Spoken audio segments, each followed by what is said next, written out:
Okay, magandang araw po sa ating lahat. Magsimula na po tayo sa Legislative Department. Ito na po yung last nating topic for for political law, for Consti 1, no? Kasi yung pang police power, sinabi ko na nga sa inyo, eminent domain at saka yung taxation, gusto ko siyang ipasok sa Consti 2, no? Bago natin itackle yung Article 3, no? Yung Section 1, Bill of Rights, i-consider natin as part ng Constitu yung police power, eminent, at saka yung taxation. Sige. So, sa Legislative Department po, no, nagulat po ako dito po sa reviewer natin, mas maiksi po yung discussion sa legislative, no? So, tingnan po natin, i-share ko yung screen natin. Share natin yung document. Okay, so, siguro po by this week, no, pag natapos natin itong legislative department, pag natapos na lahat, pwede na tayong bigay talaga no nung official reviewer for Constitutional Law 1, no, para sa ating lahat, no. Kaya po hindi ko pa binibigay kasi nililinis pa namin yung discussion, no. Yung reviewers, yung notes bago natin i-distribute sa Google Drive. Okay. So with that being said, no, what is legislative power? Nakasulat po dyan, basically, legislative power is the power to propose, enact, amend, and repeal laws. Tanong natin, ito lang po ba ang function ng Congress? The answer is no. Why? Kasi the Congress can also impeach, di ba? They also have the power to impeach impeachable officers like Supreme Court Justice, Ombudsman, President, and so on. Okay. O limitations po, no? Ang isa pong limitation ng legislative power, yung power to enact, propose, amend, repeal laws, is yung doctrine of constitutional supremacy, no? The laws cannot be contrary to the Constitution. At saka it should follow the procedure under the Constitution, yung legislative, tawag ito, lawmaking process na tinatawag. Okay, for this half po nung video natin sa Legislative Department, doon natin ikakat, no?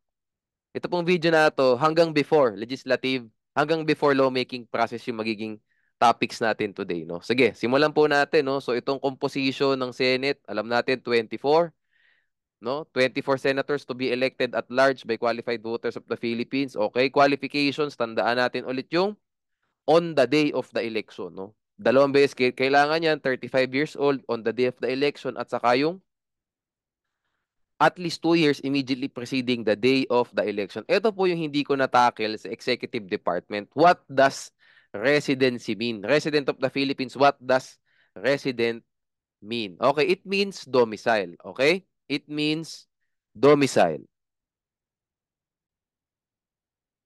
So what are the two requisites of domicile, no? The fact of residence or physical presence in a fixed place. Tandaan nyo lang yung, wag tong RR na to. Tandaan nyo, physical presence in a fixed place. There must be physical presence in a fixed place. And whenever absent, he has the intention of returning. So, PR. Physical presence at saka intention to return. Okay. So, in this case po, no, hence, Romualdez Marcos has been a resident of Leyte for 65 to 60 years despite once living in Ilocos Norte, in Manila, and in Hawaii. So, nag-Ilocos po siya nung nagsimula pa lang si President Marcos, 'di ba? Ilocos muna. Nung naging presidente na, o de Malacanang na. O tapos nung naalis sila sa pwesto, naging Hawaii. O tapos later o nung pagbalik ni no, pagbalik nila sa Pilipinas, lumabang congresswoman si Imelda Marcos, ang ibig ko sabihin niyan, 65 to 60 years siyang naging residente talaga ng Leyte. Hindi siya talaga umalis ng Leyte. Why? Kasi even though she was physically present in Ilocos Norte, in Manila, no, in Hawaii, may intention po siya to return in Leyte, no? So yun. So ang pinaka-domicile pa rin po niya for all these years, no, for so many years ay Leyte. Okay, so to acquire a new domicile, no. Ano po ito, no? They work hand in hand. How do you abandon, no? Hindi pala. How do you retain domicile and how do you acquire new domicile? So how do you acquire a new domicile? Mayroon po tatlong requisites, no? Physical presence na naman, no? Residence or bodily presence. Basta physical presence, tandaan nyo. Pwede na yan. Physical presence in a new place, in a new locality. Intention to remain in that new locality. And intention to abandon the old domicile. Okay, so presence, remain, at saka abandon. Yung isa naman, yung kay Imelda, physical presence, tapos return. Yung kay Grace po, presence, remain, abandon. Okay, isa naman, presence, PR, presence, return. Isa naman, presence, remain. Nalito na ako, at saka abandon. So, i-apply po natin sa kaso to ni Grace po. Ilang beses po ba siyang nagkaroon ng domicile? Tandaan, ng new domicile, no? Tandaan natin, siyempre, initially, ang domicile niya, Philippines, no? Kasi nung kinupkup siya nila FPJ, o di Pilipinas ang ano niya, di ba? Ang residence niya. Ngayon, inacquire ba niya as new domicile yung USA? Yes. May physical presence siya doon sa US, di ba? Tapos nagkaroon ng intention to remain there. Ano po ito, no? Based po sa factual circumstance, no? But nagkaroon ng intention to remain in the US. Doon nagbumuo ng pamilya, nagtrabaho doon, and so on. Nagkaroon po ng intention to remain there. And based po sa acts niya, basically, ito pong intention to remain at saka itong intention to abandon, makikita natin from the acts of the candidate, no? No? Yun po kasi kay Imelda, kung mapapansin natin, palipat-lipat sila. Basically, para silang ano no, laging may bagong location silang tinitira no, hindi po na pipirme.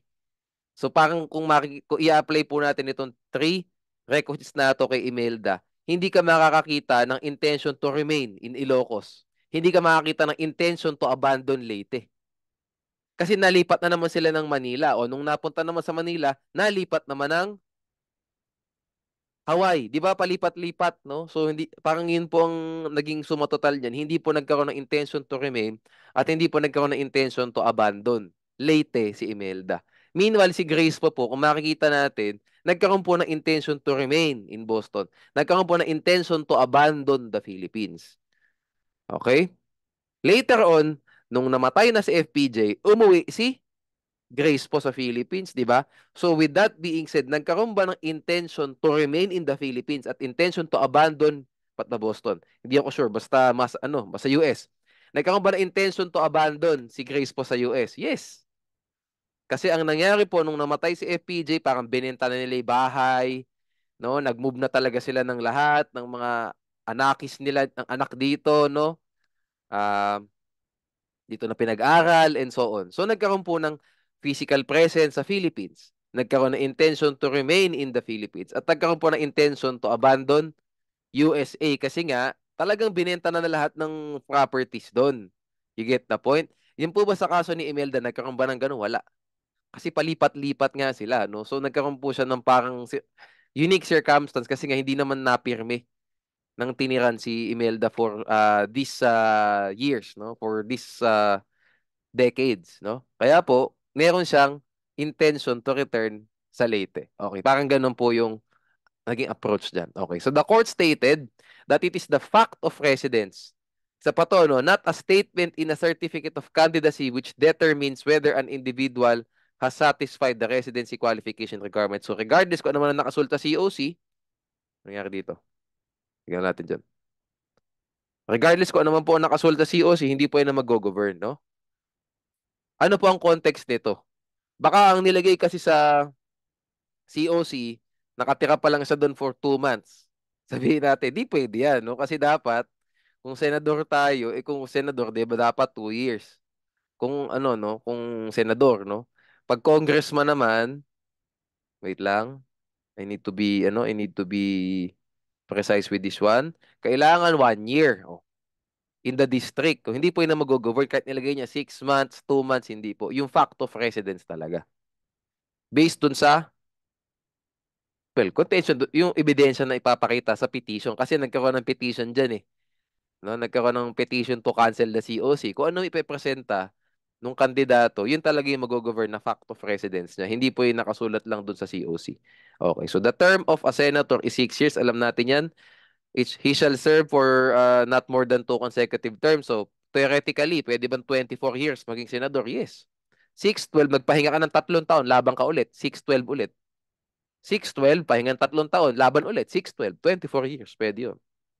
Marami na pong naging ganyan, no? Maging ganyan, no? Ang isa pong example nito, naka 24 years sa Senado, if my memory serves me right, si Tito Soto.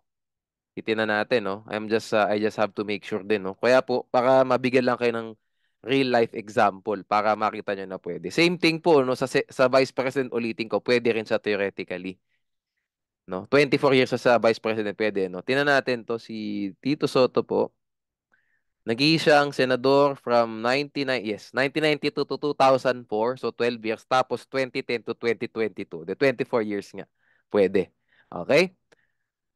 A voluntary renunciation of office for any length of time shall not be considered as an interruption in the continuity of his service for the full term for which he was elected. So what? Ito po, medyo meron na tayong brief discussion for election law. What does interruption mean? Interruption means involuntary loss of title to office. So pag halimbawa, tinanggal, no? Ano po yung may balita ngayon na inexpel na member ng House of Representatives, di ba? Natanggal po, no? Tinanggal nila House Speaker Romualdez. Oh, that is considered as an interruption. So sabihin natin nanalo siya, 'di ba? Sitting member siya ng House of Representatives. Sabihin natin first term niya ngayon. Inexpel siya ng Congress ng kanyang mga ka-house, no? Yung mga ka-members niya ko, no? Inexpel siya. Meron, sabihin natin lumaban siya ulit later on. Meron ba siyang meron ba siya uling fresh term basically? Sabihin natin first term niya ngayon, na-expel siya on the second year. Pag ba lumaban siya ulit, back to zero ba ulit? Yes. Back to zero ulit. Sabihin natin lumaban siya ulit. So, nanalo siya ulit, no? Sa 2025 elections. First term niya ulit yun. So, nalaban siya 2025, 2028. Pwede ba siya lumaban ng 2031? The answer is, wait, tingnan ko lang sa compute ko. Wait lang. 2025. Tama. 28, 2020. Wait lang ah. Tama. Okay. Plus 3. O yan. Sana tama ako. 2031 elections. Pwede pa ba siya? Yes. Pwede pa. Okay? Nagigipon 2025 to 2028, 2028 to 2031, at saka 2031 to 2034. Ang magiging, kung matuloy-tuloy, no? Kung magtuloy-tuloy, no? Ang magiging tenure niya as term niya as a member of the House of Representatives. Basically, ang what I'm trying to say is nagkaroon po ng interruption yung first term niya. That was an involuntary loss of title to office. That is why nagkaroon po ng interruption. So, back to zero ulit. In other words, pwede siyang 4 na beses sunod-sunod lumaban sa same seat, no? Siyempre, assuming na hindi siya madi-disqualify ng, of course, di madi-disqualify ng ombudsman, di ba? Hindi siya makukulong, you get the point. Okay, you get the point, no? Okay, so suspension is not interruption. If there is interruption, no?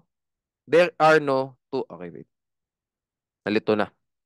Pinasok ko na rin po pala kasi no Senate to, 2 consecutive terms. Pinasok ko na rin yung House kasi siya yung House of Representatives kasi mas meron kayong reflection dun eh dahil yun yung nangyari recently. Anyway, di ko naman, let's not emphasize naman I just want to show you, I just want to provide you an illustration para kahit pa paano nakikita nyo in real life, no? How it works. Tandaan nyo po sa political, gagaling kayo if kahit pa paano in touch kayo sa balita.